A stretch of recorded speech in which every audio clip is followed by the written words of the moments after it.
So David, come up with the most creative pizza you can. Go. Bloody Mary, lobster. My drink and my food. So today on Between the Eats. We're making a Bloody Mary lobster pizza.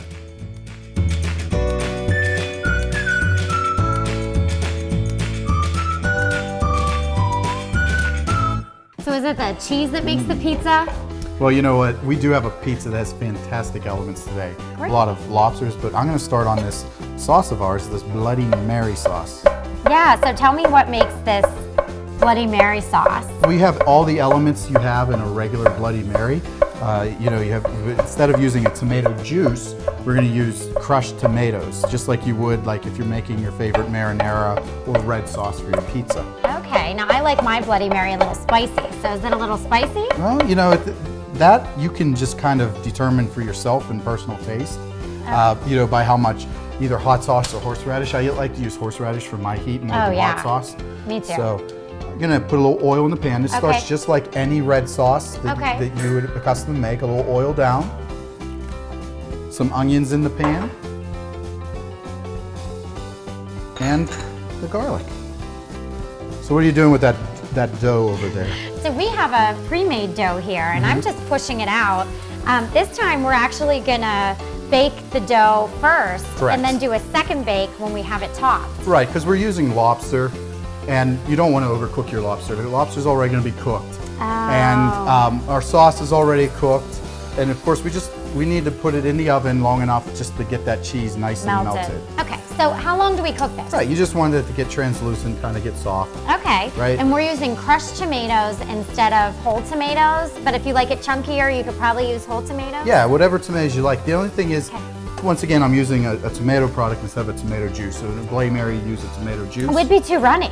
It'd probably just run and be liquidy all over the pizza. Exactly. So what we're going to do now is add our Worcestershire sauce. Oh, Worcestershire sauce. Worcestershire sauce. Who can say that? Not even me. Nobody can say that the right way. It's the mystery word of the world. And what'd you say in Europe? They call it like? England, they'll say Worcester. Oh, Worcester. Yeah, I think we should start doing that. Change the spelling. It's the same stuff. Okay. So we're just putting that in until is it just going to kind of? It's going to reduce, yeah. Okay. It's going to reduce. So this has, like I said, all the flavors of your Bloody Mary. So this is literally going to taste like a Bloody Mary that you drink. And you don't have to tell me twice. And everybody, you have seafood with your Bloody Marys. And if you really think about a Bloody Mary, what is it really? It's cocktail sauce. All the flavors of cocktail sauce are a Bloody Mary. You're right. And so we could do this with shrimp, would be good too. Shrimp, crab. Yeah. But we just like the king of seafood today, the lobster, because we're using a royal cheese. Yes. So this is a royal cheese. So I feel really important that we're going to have it. Right. Okay, here. So let's try a piece. You said it's, completely meltable, creamy, and this is a Gouda. It's a Gouda from Holland. Yeah, Lobster in Holland. It's so creamy. Isn't that wonderful? It's so good. Now, I've never had, to me, this isn't like Gouda. It's because you've never had good Gouda before. Well, not how they explained it. Isn't that delicious? So we're gonna put this on our pizza, and I can just see how it's just gonna melt and be Sure, and you get those nutty flavors from the Gouda. It's not overly aged, but there is some age to it that brings out a lot of different aromas. It's so just good. wonderful. So what are we doing now? Putting the booze in. Okay, so we have some vodka. We have some vodka here. I mean, what is a Bloody Mary without vodka? I didn't think you were really going to put vodka in it. Yes, you have to. Okay. Now, does it cook off? Like if you have kids that are eating this? Completely. Okay. The alcohol completely cooks off. But if you really want to make sure that alcohol is out, you can always hit it with a lighter. Those long stick grill lighters that everyone has. I have one. Yeah, you can just hit it, flame it, and once the flame goes out, all the alcohol is burnt off. Okay, and that'd be impressive for your friend. Yeah. You have a lighter? Let's do it. I do. Here. All right. All right. Here we go. Ready? Everybody back up. Does this thing have a safety on it, or what's going on? It does, but I think you just have to try it a couple times. Woo! Yeah, wow. That made me nervous. Well, that was definitely fun. Yeah. And now we know that the alcohol is burned out, but we still have those rich flavors. Now it's just time to add the tomato sauce. You're gonna notice there's gonna be like a different kind of color to this, and that's that reduced Worcestershire sauce. Can we call it something else? Like, it's so hard to say. It's a I'm glad complicated it's not word. my part that I have to say? Worcestershire. I don't even know if I'm saying it right, to be honest with you. don't I just know. believe that I am. And I'm going with it. Okay. I'm pronouncing all the vowels and syllables. Worcestershire. So just go with it. Hey, if you know how to say it correctly, please comment and tell us how to say it. No, it's thicker than I thought, but I'm glad Right. it is. It's a Because like sauce. my Bloody Marys, I also like my pizza sauce to be thicker. Like I Right. like a Bloody Mary that has the chunks of horseradish and Yeah, the absolutely. thicker. I don't like when they give it to you and it's just the tomato juice. Yeah, you definitely want it to be a sauce. That's what we're making here, Yeah. right? So then, Looks delicious. Celery seed. Celery seed. Wait, let me smell. Celery seed. Yeah, smells exactly like it. Okay, no. I told you about things touching my face. There we go. Celery Okay. seed. Bloody Mary, Okay. celery seed. It's Perfect. delicious, Now, right? do some people put celery seed in Bloody Mary? Absolutely. Oh, see, I've actually never had one that I knew it was in there. Sure, but this also just replaces that celery. Okay. In Yeah, I the usually Bloody have a big stock. Yeah. All right. Great. Salt and pepper. Look at these. Fancy are these, huh? Yeah, these You are. want to tell the story? Sure. We were in Chicago at the Home and Houseware show, and Mm-hmm. we were hanging out with Mr. Ming Tsai. Inside himself. Who's amazing. And he was using these on the stage, and we're like, we need those for the show. And thank you, Caloric, because we love them. We love them. And then just a little bit of sugar. Just any tomato sauce, right? Okay. Wow. Yes. Most tomato sauces. I'm like, Most tomato sauces.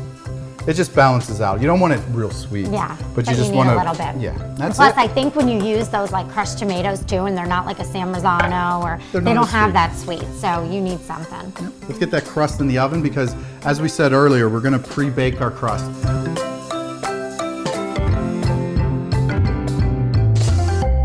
While the pizza crust is baking, let's cook up this lobster. Yeah, it's a very easy, quick thing to do. Okay, because I've never bought a whole lobster. Sure, and you don't have to be scared of it. All you have to do, keep in mind, is you want to get flavor to flavor that lobster meat while it cooks. So you Okay. want to add flavor to the water Okay. to perfume the water. Or Oh, the quartz bouillon. the court bouillon. Yes, very nice. I'm learning. Very nice. Thank you very much. So I went in. I'll take my royal cheese and I'll get out of here. So I went in with the peppercorns. Okay. Going in with just the salt. whole pepper. You don't need to grind it. Don't need to grind Okay. it. You don't want to overpower it with pepper. Save a step. Right. Of course, lemon. You want to cut it because Well- you won't get it the flavor. Well, sure, but you just want to make sure you have lemon. Seafood, right? Yeah. So we just squeeze that lemon into the water and add the rinds for the essential oils. We have Okay. some thyme. Put thyme in. Some bay leaves. Oh, lemongrass. Lemongrass. Okay, garlic, of course. Of course, garlic. And I'm doing your favorite thing, Terry. Not feeling it. That's right. So that just all goes into the water. And what that Okay. does is create those flavors, that perfume. Okay. And it's going to, Do you need to let it cook, or can we just put it right no, in? we're going to get Okay. Mr. Burt into the water. Okay. I hate when you name I your. know. There we go.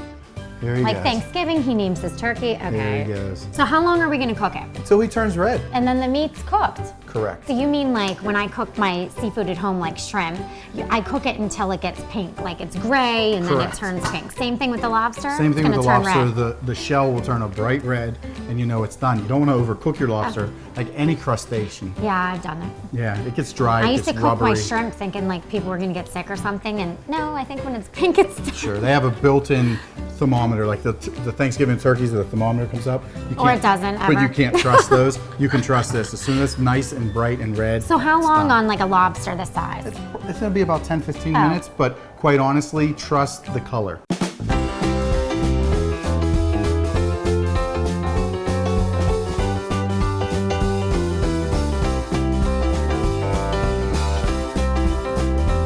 So like I said, I've never actually cooked a whole lobster before at home, but you can seriously, don't tell David, but you can seriously just buy the lobster meat, like already, you scared me. You can buy just the meat already Sure. Yeah. I chopped. mean, if this is intimidating, but I like doing this because it's fun to do, right? And I think to it's scare people with a lobster. it's impressive, don't you think, for your guests? It is.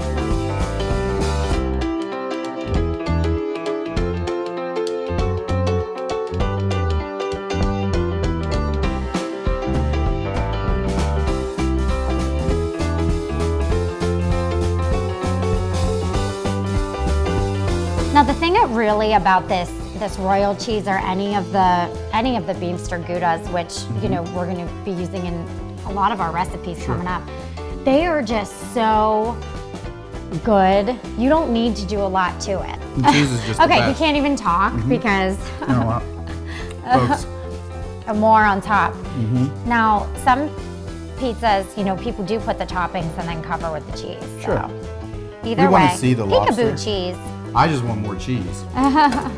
So once again, we're just put this back in the oven just long enough for the cheese to melt because the sauce is nice and warm, the crust is cooked, the lobster's cooked. Yeah. So let's go. Okay.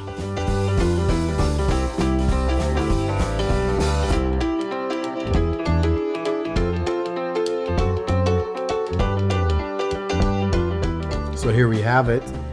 Almost ready, but not quite ready. It looks great. We're gonna go with arugula. And you had a very awesome idea when we were test kitchening. Of course I did. Yeah. I said, why don't we put some celery leaves on it? Of course I did.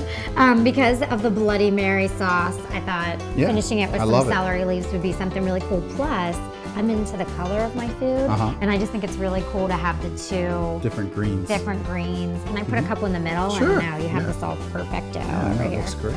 All right. And I'm just gonna put a few ribbons of our royal cheese on. Of course, just to finish it off. Finish it off, and I mean, seriously, we want more of this cheese. It looks awesome.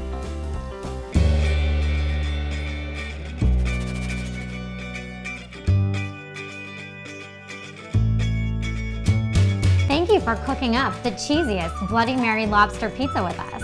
We thought it'd be the lobster or the Bloody Mary sauce to make the pizza. Who knew it would be the cheese?